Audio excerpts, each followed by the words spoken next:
Hi, Tessa. Hi, Tom. How are you? Doing well, thank you. How are you? Good. We have a special podcast to publish. We do. We have a guest for the first time. First time ever. Mike Buchanan. And he was a developer of Wyoming's Honor Farm Wild Horse Program, the prison program. Indeed. And it was a fun conversation. So we'll just split this up into three parts and looking forward to publishing it.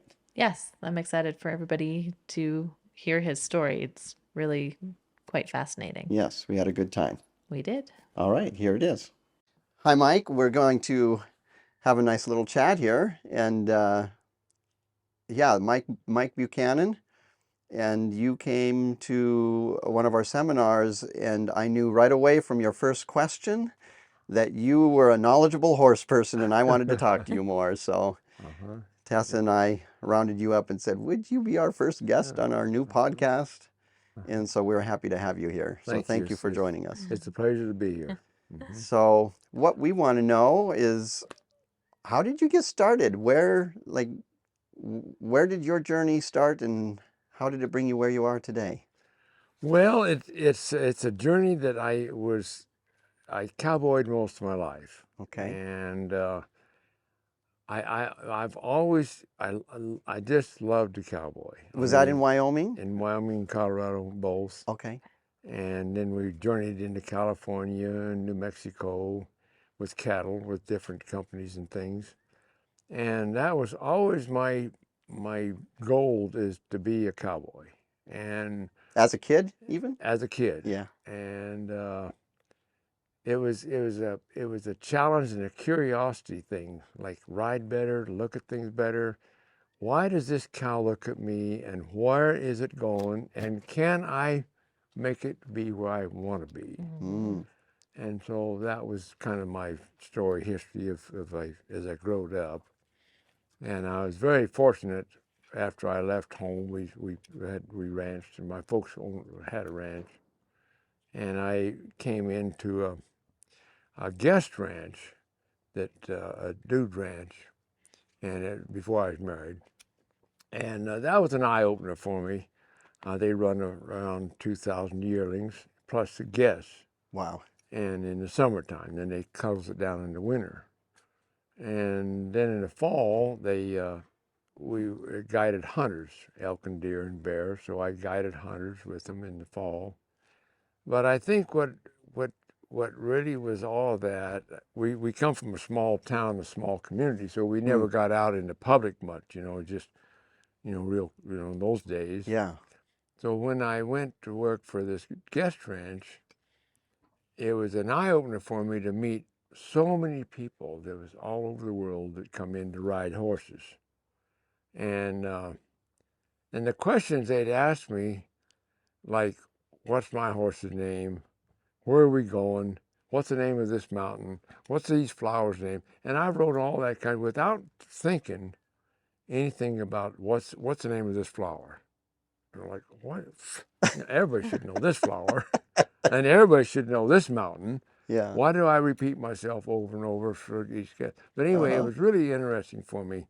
It was the people I met was open the doors for more things, more like, my little world was about the size of your thumbnail, but now it's like, holy smoke, there's all these people.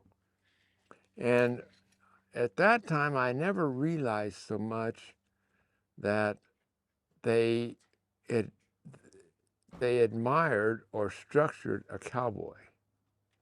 Everybody today wants to be a cowboy or a cowgirl. A cowboy was a macho, big thing.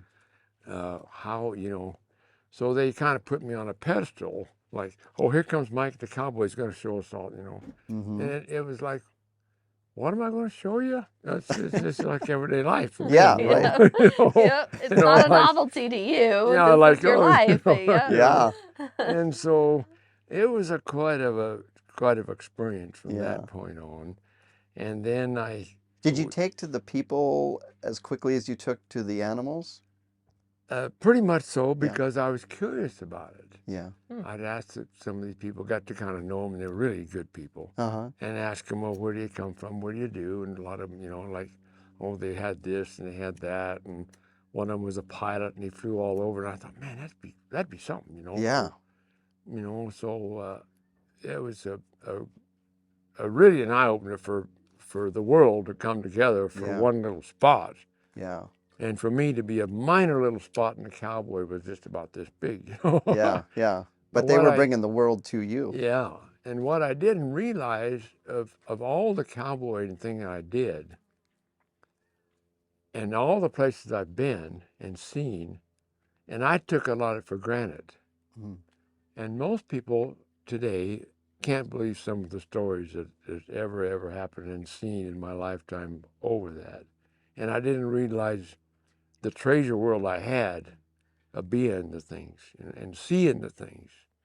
And after that, I went to work for another big outfit, run a lot of cattle, lots of country. Still in Wyoming? Yeah. Mm-hmm. In fact, I still help them today. Oh.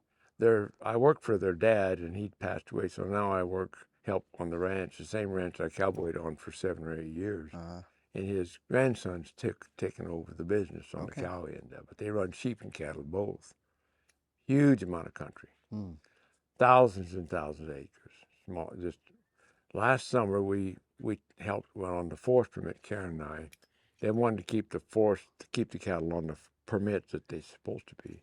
And I think it was 59,000 acres we rode in and just kept things in line and kept things going. So it was good, really good. Wow. But I can remember, I guess what really hit me is being kind of small in the world. I was out in the desert several years ago riding by myself. And the boss that owned it, he said, we're going to start branding. And he said, we'll gather up this country. And he goes like this. He said, we'll gather up all this country here like that. And he's looking for miles. And he said, stay in this area here, And he said, we'll gather everything and take all the cows and calves south. And so I said, okay. So he pulled up a sheep wagon and a supply wagon and 6 head of saddle horses and pulled me up in this pocket and said, we'll see you in about a couple of weeks. He said, just gather everything up this way. So I lived in a sheep wagon, 6 head of saddle horses for about 2 weeks by myself. Wow.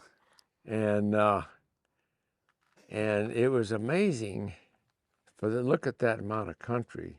And I was riding along there, just jogging along, looking for miles and miles, going across here, going someplace.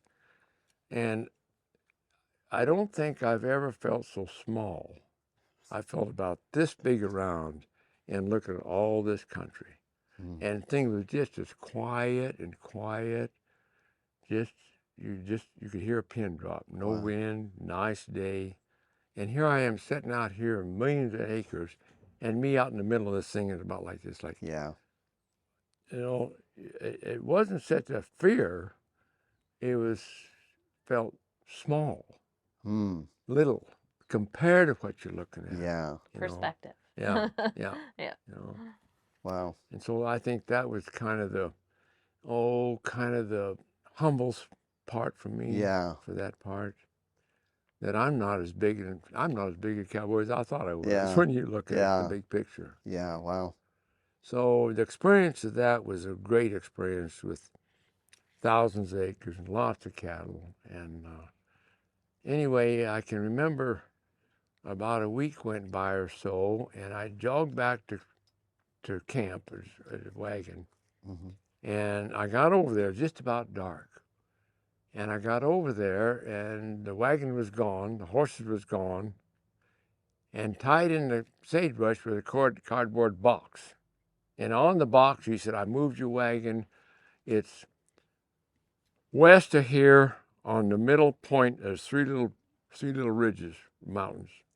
He said, the wagon will be in the center part of the mountain. He said, aim for that. I rode over there, and I looked at that, and it was just getting dark, just breaking dark, just getting dark. I thought, holy smoke. And I looked over across there, and I thought, man, we better get to riding. So I put it into a long swinging trot, and I just kept looking at the center mountain, riding straight across. I kept an eye on that. So I keep my bearings going west. I knew I was going west. Cowboy GPS. Yeah, yeah. And I get over there, and it was really a dark night, no moon, no nothing. And I thought, that wagon's got to be right in here someplace, right in here. And I stopped my horse, and the horse that tied to the wagon, he nickered. It's just a little ways away, about from here to your trailer. So that's how I found it. Yeah. Wow. So we gathered there for about another 4 or 5 days, and then he comes swinging by on his pickup, and he said, "Let's go to cow camp." He said, "We'll start branding tomorrow." He said, "Just come on into camp." And they had a nice camp there, good cook, and I mean they didn't have a cook, but a nice place to stay. And I thought, and all this time, I've only seen 4 or 5 cows here, 7 over there, 10 there. And every time you see one, you holler and whoop a little bit, and them old cows are pretty wild, and they take off, heading south. And I'd never see them again. And I thought to myself, if we're going to start branding, I never gathered enough cattle. I'll probably lose this job because I've never seen enough of them, you know. So much country. I thought, oh, man. I mean, we can brand this whole bunch in half a day and be done or less, you know. Yeah. Like, oh, no, man. So I was jogging back to camp, back to headquarters, and there's a creek that went through the valley there. And I rode over these ridges a little bit, and I rode up, and I thought, oh, man.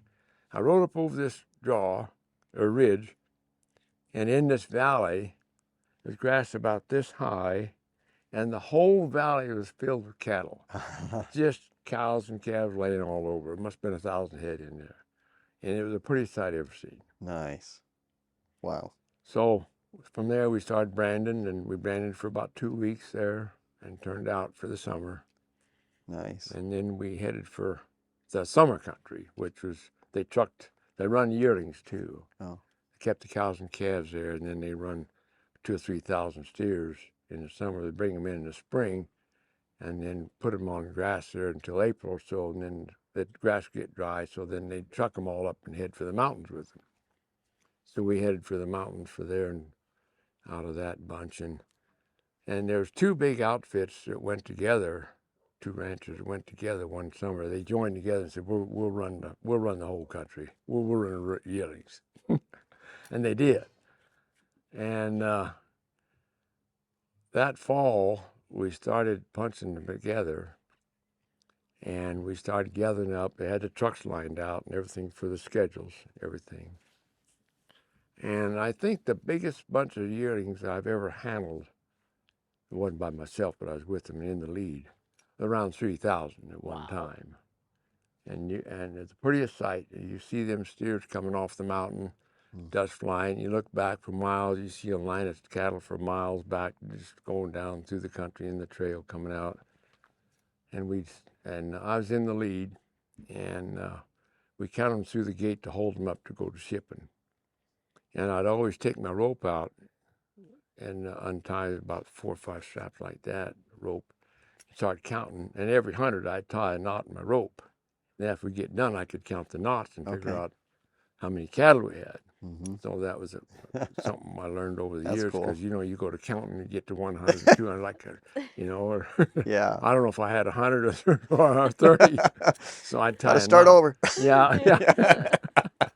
So I'd always tie a knot in my rope every 100. Yeah. And I counted the knots, and there's, I don't know how many knots we had in it. 3,000. We had about 2,800 to 3,000 steers. Wow. Wow.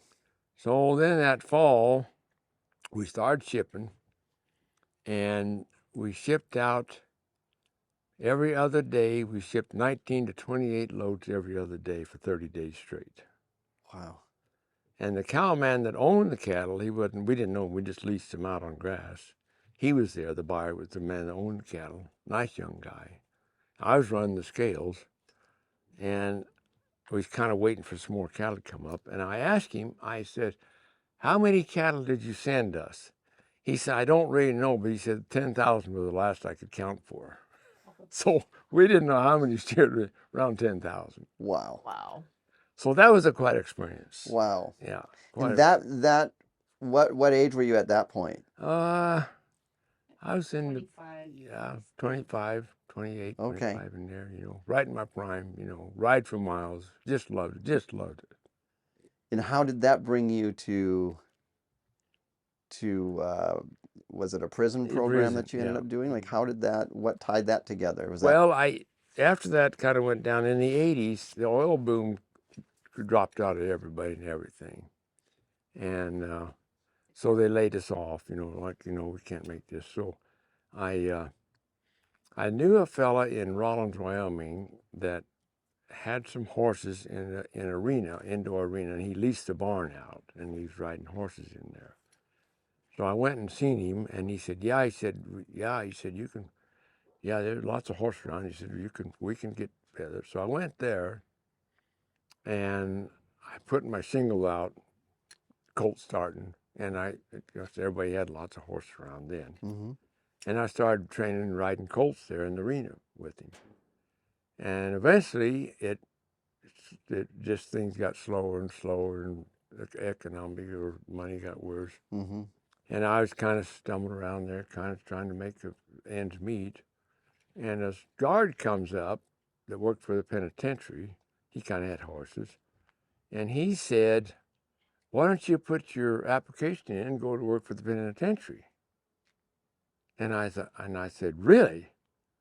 I never had no experience. I don't know nothing about, I knew the prison was there, but it had nothing, didn't know nothing.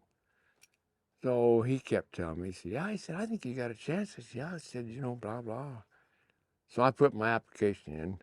In about 2 weeks, they called me. They wanted to interview me. And I've never had an interview in my life. I didn't know absolutely nothing about an interview, about nothing, about anything. And there was 3 of them that had the questionnaires, blah, blah, blah, when I come in. And they asked me a few questions. And one of the questions that they all put a big A on said, "If you've seen a set of keys sitting on the table and inmates all over the place, would you leave them, take them, or put them back or report back to them?" And I thought, well, that's a stupid question to me. And I thought, well, I darn sure wouldn't leave them. I'd get a hold of them and hang on to them. And they just said, "Oh, good, that's what you want to do." I mean, The really hard questions. yeah, really hard. Yeah. You hold them up. Does anyone lose these? Yeah. I'm sure they've had people do that. Guy didn't know. But to me, Sure. like, why would you want to leave a set of keys in a prison site that would open every door in the whole night? Good answer. Good answer. Yeah, that's what he said. The moral of the story is take the keys. Yeah. That's funny. So I worked in the prison, which was a good thing for me. In a way, it was, as the story goes on. And I was a guard there for about 7 years inside the prison. And that was another experience for me, as prisoners and guards, and being where you were, and everything was locked in, locked down, locked in, and these guys, I got along. I guess there's the other question. The other thing is inquisitive about inmates. Why is this guy locked? What did he do to get here? What caused this? Yeah. He talked to me nice. He sits down. He visits me if I want to visit. He's not harming me. Yeah. He's not being ornery. He's not being destructive. He's just doing his time. Yeah. Why is he there? And that was always a inquisitive thing with all the inmates, So I learned quite a bit about inmates and about their time, and didn't get involved in their real personal things or nothing like that. And I didn't either. Yeah. They say don't share your wisdom with them because they could take it away, maybe, and make something out of it. Blah, blah. So, but I got along really well with the inmates. It's kind of like you with your horses. If you give them a chance at something and you give them the right answer, or direct them the right way, you reward them for that, and they're perfectly happy with that. Yeah.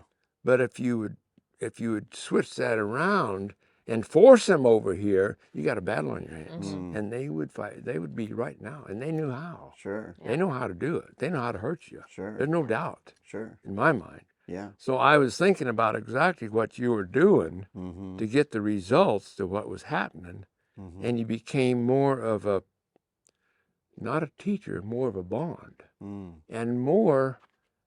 They respected that from you, and you could Sure. correct them Sure.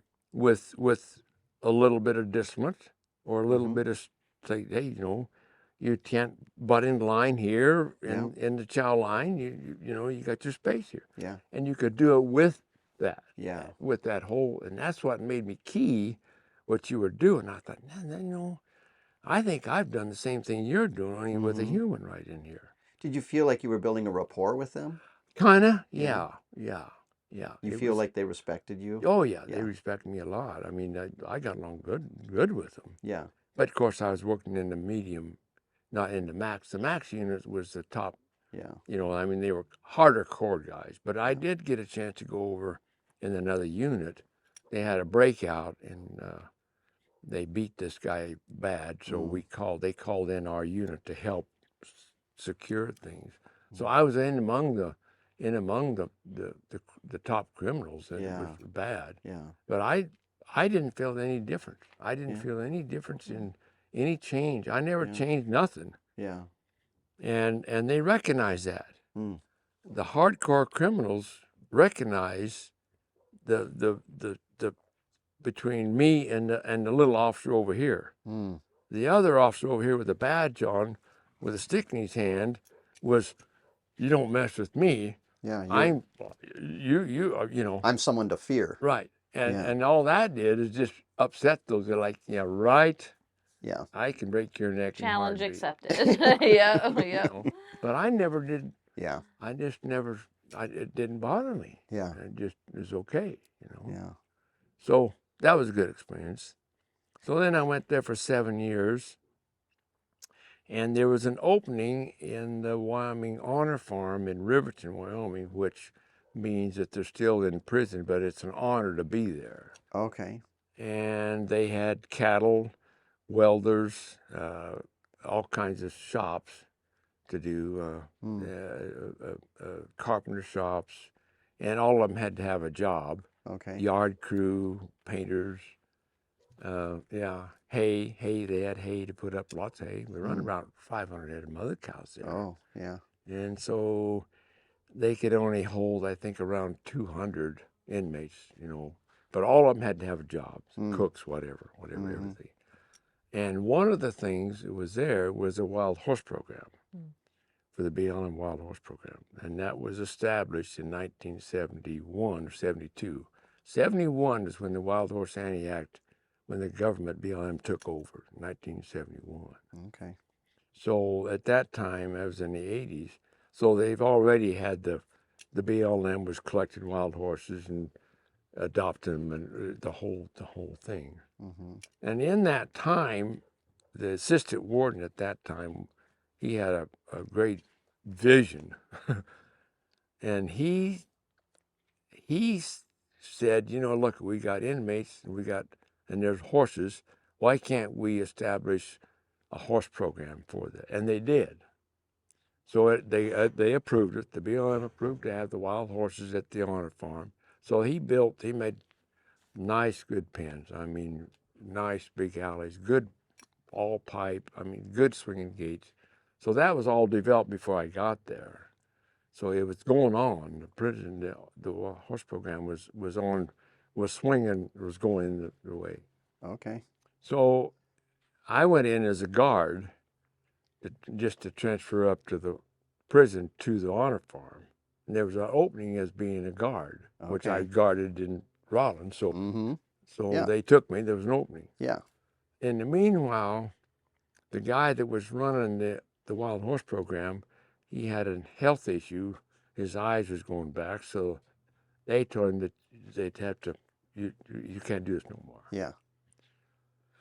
So I was walking down to the lunchroom, and Vance Everett, he was assistant warden, and he was he was an outstanding Superman about it. And he kind of knew my background a little. He used to visit with us a little bit. Where'd you come from? What'd you do? Blah, blah, blah. Like cowboy, blah, blah. And he used to do a little bit of cowboying in Texas. He's a Texas guy. So when the fellow that had to give it up, Vance come up to me and said, how would you like to supervise the wild horse program? And I almost kissed him like, oh yes, yes. And he said, well, we'll have to put it out for jobs. We can't just hire you. Formality, yeah. But he said, I'll see to it you get this job. Nice. You know, so it was set up because it was a perfect setup. Perfect. I had the background of I broke horses, raised horses, trained horses, ranching, and then I come from the prison. So the whole thing in the background of my history, plus 7 years of being in prison at Rollins, fit just perfect. And he seen that. So I automatically got the job. And that was about 7 years into that? Yeah. Yeah, and you were like in your 30s by then? Yeah, probably probably a little older than that time, 14 years in there. So did you know the gentleman that you were replacing at that time? Yeah. Yeah, really a nice guy, really super nice, and a pretty good horseman, pretty good guy. But he's the one then that started, like he was the first one. One of the first ones, yeah. Okay. Yeah, he's one of the first ones when they decided to put the wild horses in the honor farm and put the prisoners, and so he was the one kind of established the ongoing program to get it going. Yeah. And it was, as I look back on it, it was really a pretty it's kind of trial and error. Yeah. You know, how do we put inmates and how do we put wild horses? I mean, they're here.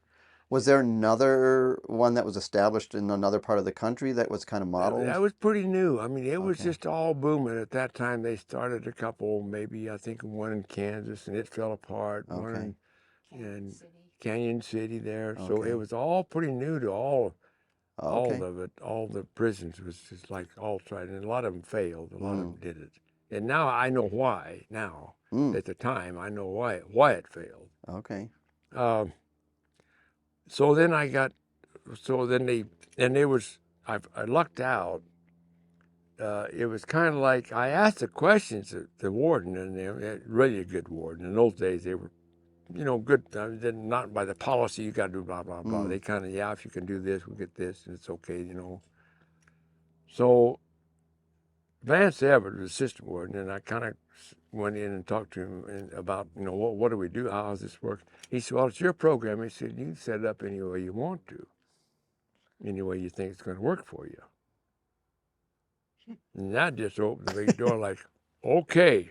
All right, then. All right, let's see what we can do here. Sit down and figure things out. Let's see if this works here. Okay. It wasn't like, okay, you got to get these guys, you got to get this horse, nothing like that. Just say, well, it's your program. You can do what you want to with it.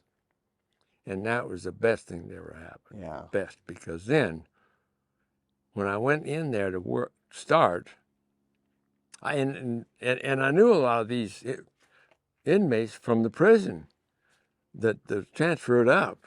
So they knew me through the prison, was already there. That helped a lot. So as we went and looked at it, as I look at it now, the wild horse program was basically a power tool for inmates to overpower anything that was going on. I didn't realize that. I didn't see it. And they'd run about 15 to 25 inmates, and they'd handle about 25, 30 head of horses at one time. Gentlemen, pet them, whatever. It was really a rough place. Those core of inmates that was working at the honor farm was the power and control of the whole unit, everything. So if you didn't fit that power, they kicked you out and you had to go wash dishes. Or if they wanted anything, cigarettes, or you smuggle this in, you better get this for me, because if not, we'll create you a bet. So it went through the whole system. It's like a gang. Yeah, it was a gang, which I didn't realize it, what was going on. Yeah. And so when I took it over, the guy that had it before, he accepted the saddle, but some of them guys wanted to play macho, so they brought their own saddles in, they had their own spurs on, and they were bucking and playing with them and kicking them and tying them up, and all that does to an inmate is make him more powerful. Yeah. You know, Wow. see the power. Yeah. So if they could overpower that, then they could overpower you. Yeah. That was the power thing that was going on. So they had their own little bubble world of what was happening. Wow. But I didn't realize it. And I kept thinking, boy, we're awful rough on these horses. And I've been rough on horses. I admit that. My experience didn't, that's the way we did it. That's the way it was, and that's the way we come out. So I kind of shuffled myself around there. But working with the wild horses was actually being in around them and seeing seeing their moods and emotions.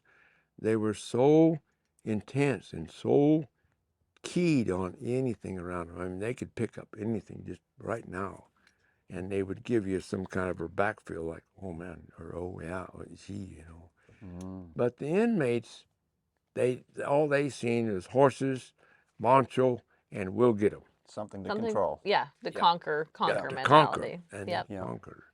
And this went on for probably a while, I don't know, 3 or 4 months, and I was trying to figure out, I understood the horses, I understood the inmate, but I didn't understand the bond. We didn't have no bond to nothing. And I was just kind of puzzled, like, why is this happening? I mean, we crippled a lot of horses over things.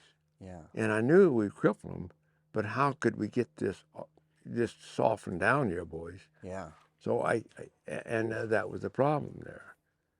This concludes part 1 of Getting to Know Mike Buchanan.